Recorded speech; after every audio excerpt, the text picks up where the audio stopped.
2 जनवरी 2023। ये जो आपने धमाका सुना, ये ना तो बादल फटने की आवाज़ थी और ना ही बम फटने की, बल्कि ये आवाज़ थी जोशीमठ के दरकने की। 2023 की शुरुआत जोशीमठ के लोगों के लिए इन दरारों से हुई।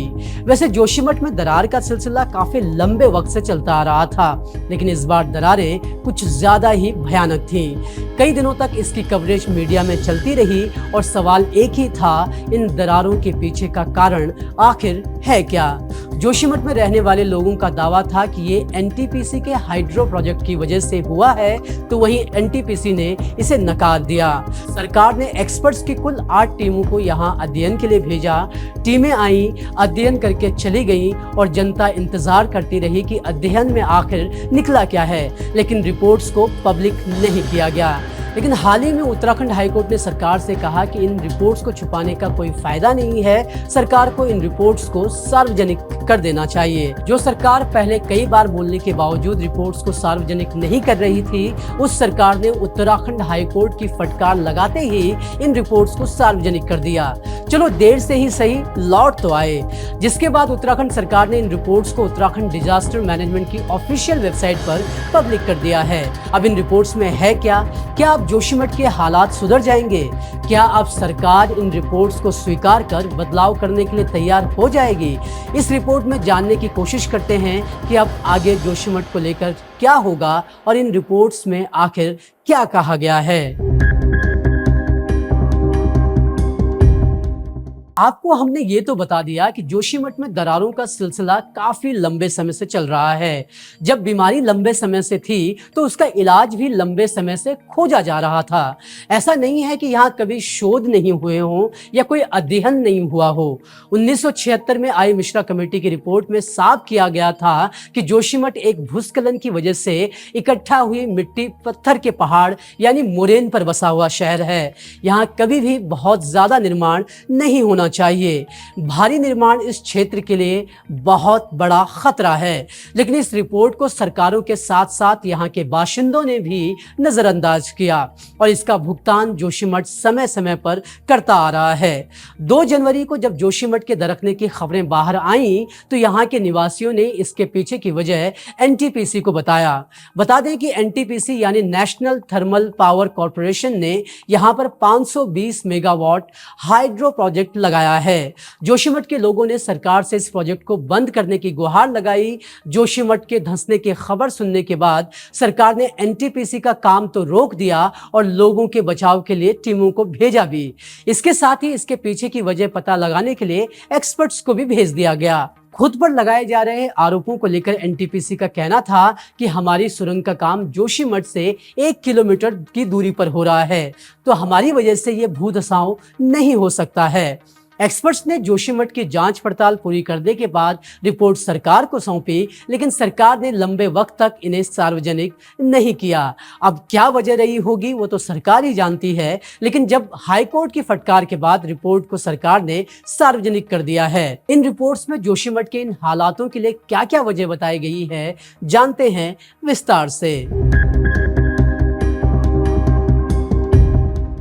Wadia institute of Himalayan geology ने जोशीमठ के क्षेत्र में 11 सिस्मिक स्टेशन स्थापित किए हैं, जिनके जरिए वो यहाँ के हालातों की जानकारी जुटाता है।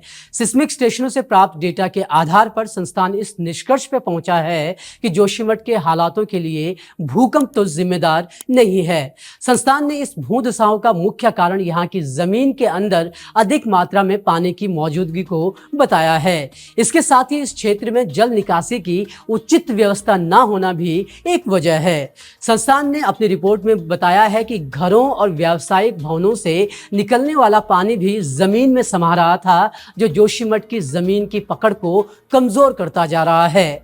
12 जनवरी से 12 अप्रैल तक वाडिया इंस्टीट्यूट ने 16 छोटे भूकंप को रिकॉर्ड किया और यह भी कहा कि भविष्य में यहाँ बड़े भूकंप आ सकते हैं। वाडिया के अलावा नेशनल जियोलॉजिकल रिसर्च इंस्टीट्यूट की भी रिपोर्ट सार्वजनिक की गई गई है। इंस्टीट्यूट ने 3 तरीके से यहाँ पर अध्ययन किया। इसमें एक टेक्नोलॉजी की मदद से भूकंप की स्थिति तैयार कर अध्ययन किया गया, दूसरा जमीन के भीतर बिजली का करंट पास करके, और तीसरा जमीन के भीतर लेजर की किरणें भेजकर अध्ययन किया गया। इन तीनों अध्ययन में सामने आया कि Joshimath main central thrust fault line के ऊपर बसा है। ये लाइन हेलंग में जोशीमठ के दक्षिण के करीब से गुजरती है, जिससे चट्टानें संरचनात्मक रूप से कमजोर पड़ती हैं और कट जाती हैं। अध्ययन में सामने आया कि जिस मोरेन यानी ग्लेशियर और भूस्खलन के मलबे से बने पहाड़ पर जोशीमठ बना हुआ है, उसकी कई परतों में से एक परत पर करीब 35 मीटर से भी ज्यादा मलबा जमा हुआ है। 35 मीटर की इस परत में भी जहां एक तरफ 15 मीटर की मोटी परत गीली मिट्टी की है, तो वहीं दूसरी तरफ 20 मीटर की काफी कठोर और घनी परत है। अध्ययन में बताया गया है कि जोशीमठ में आई दरारें जमीन पर करीब 50 सेंटीमीटर तक चौड़ी हैं। इनकी चौड़ाई अलग अलग क्षेत्र में अलग अलग है, जबकि गहराई 20 से 35 मीटर से भी अधिक है। एनजीआरआई ने 1976 की मिश्रा कमेटी की रिपोर्ट को भी सही ठहराया है और कोई भी भारी निर्माण न करने की हिदायत दी है। हम आपको बाकी संस्थानों की रिपोर्टों का भी संक्षिप्त में ब्यौरा देंगे, लेकिन पहले आपको बताते हैं 2 ऐसे अध्ययन जिनमें एनटीपीसी को क्लीन चिट दी गई है। अब ये क्लीन चिट किन आधार पर दी गई है वो भी जान लेते हैं।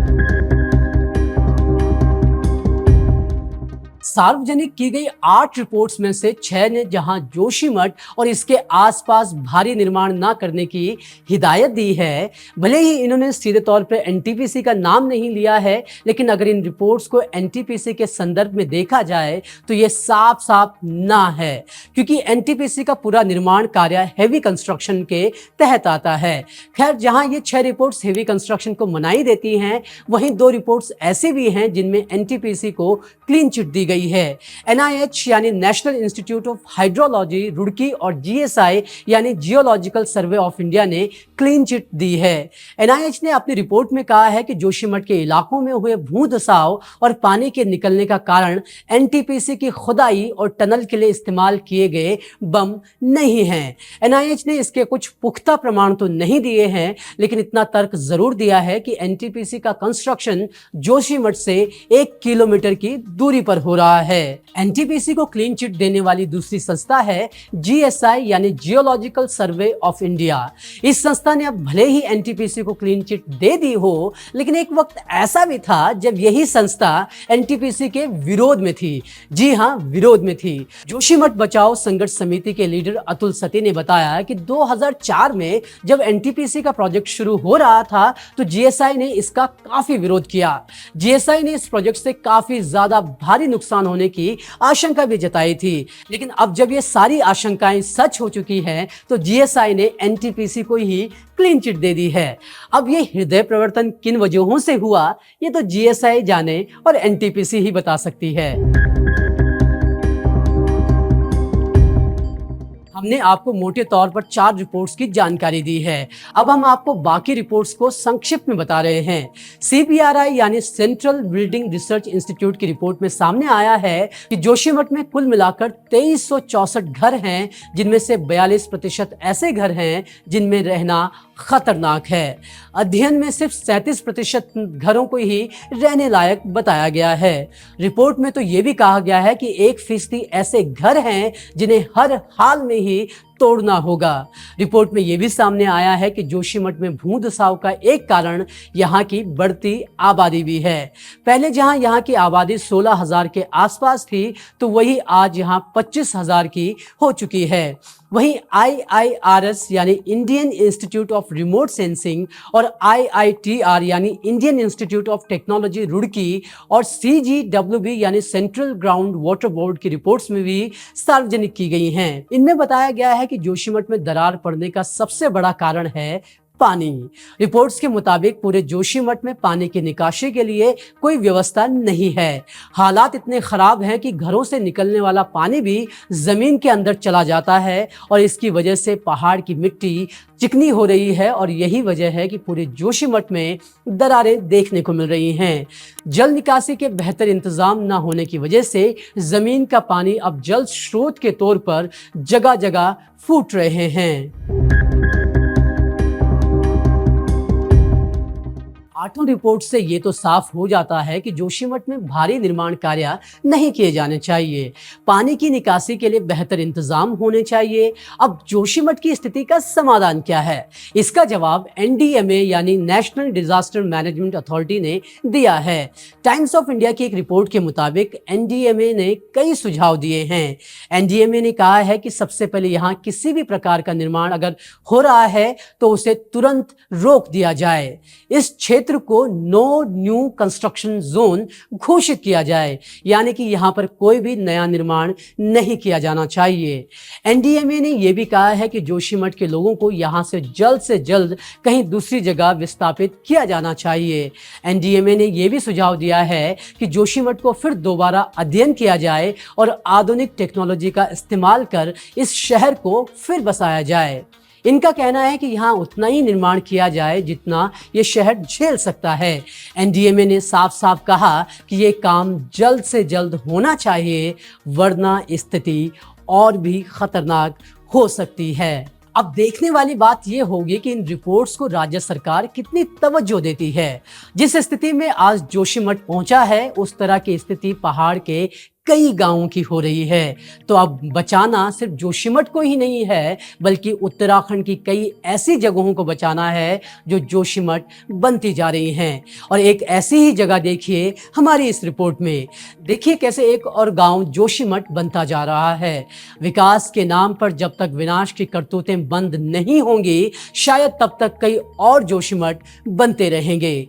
घुघुती न्यूज़ आप तक ब्रेकिंग न्यूज़ का शोर नहीं, बल्कि आप पर असर डालने वाली रिपोर्ट्स पहुंचाता है। तो आपको अगर हमारा काम पसंद आता है तो लाइक, शेयर और सब्सक्राइब करना ना भूलें। हमेशा की तरह कैमरा पर्सन गौरव चौधरी के साथ मैं हूं विकास जोशी। अभी लेते हैं अलविदा। जल्द हाजिर होंगे एक नए मुद्दे के साथ, एक नई रिपोर्ट के साथ। धन्यवाद।